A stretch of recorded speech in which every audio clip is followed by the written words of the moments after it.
Hello and welcome to Preppy, where we revolutionize how you prepare for IELTS. On this fine Saturday afternoon, we thought instead of relaxing, why not give you a special lecture on the basic tips of essay writing. So today's lecture would be about the do's and don'ts of essay writing.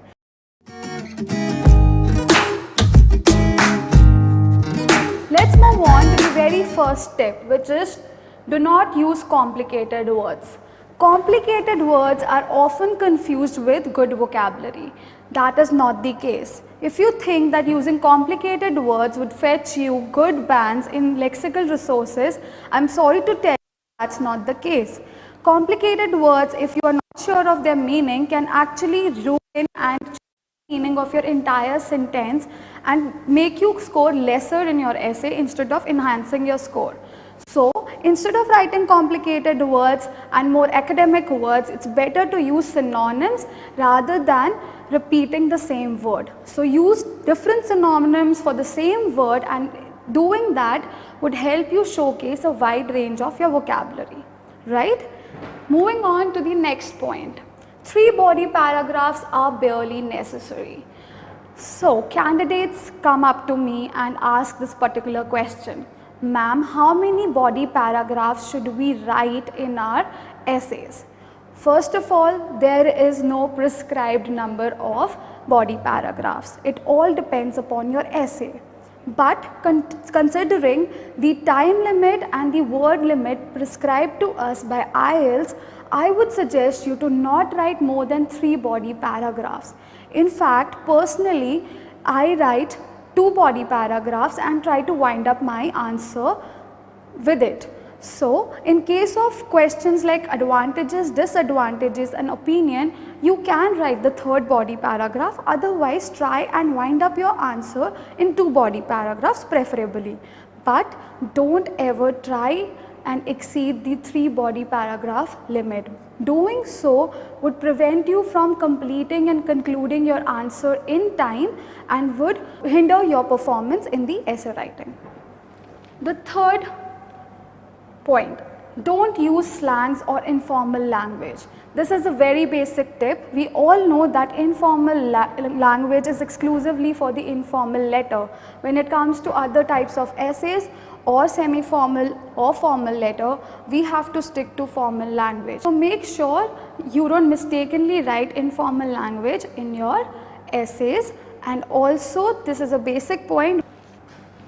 Number 4, practice under the time pressure of 40 minutes. Yes, this is the most important tip.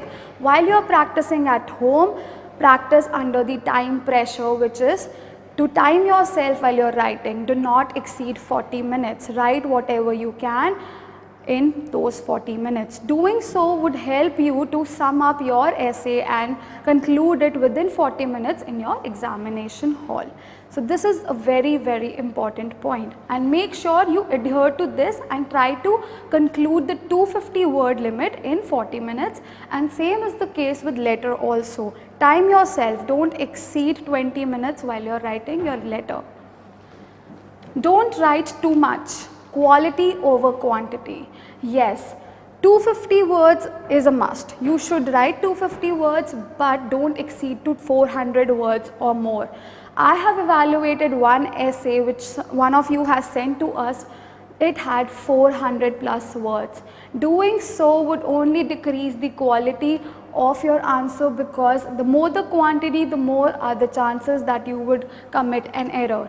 So we should avoid such mistakes, because quality is what matters. Even if you write 251 words or 260 words, you adhere to the word limit and provide quality, you would score 8 band. But if you write say 500 words but the quality isn't good, the quantity doesn't matter. You might be scored just 5 bands. You might just score 5 bands. So make sure you have quality while adhering to the word limit of 250 words. Okay? Next is spend time in the pre-writing stage. This is yet another important point. You have to focus on the thinking part. You can't just start scribbling on the answer sheet. Take time, read the question, understand what the question is asking you to do. Only then you will be able to frame proper ideas, proper outline, proper structure, and would be able to pen down it beautifully on your answer sheet. The first 5 to 10 minutes, in fact 2-3 minutes is sufficient, but 5 to 10 minutes is the most that you should take. Devote that time to thinking. Think what you will be writing in your introduction, what ideas would be given in your first body paragraph, what examples would you write to support it. Similarly, what would be the idea in your second body paragraph and the example to support that body paragraph, and your conclusion. Make a structure of all these things in your head, and trust me, once you do this, once you devote 5 minutes in the beginning for this particular task, the rest of your essay would become a piece of cake. So it will be a very easy task. Okay, so this is what we have to do. We have to devote some time initially so that we have a good structure that can help us complete our answer in a proper organized manner. So these were the 6 tips that I wanted to share with you before we begin our essay writing session, and that's about it from my side. Before we leave, let's take a quick recap. Don't use complicated words. Yes, use wide range of vocabulary by paraphrasing your answers or using synonyms.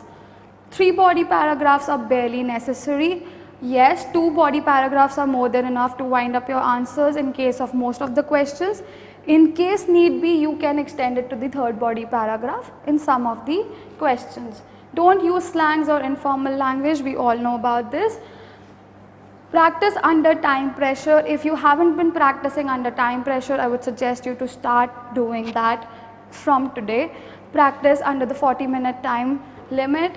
Don't write too much, quantity over quality. Since you have to complete your answers in 40 minutes, you have to write 250 words and not exceed it, and write too much, because writing too much can decrease the quality of your answer.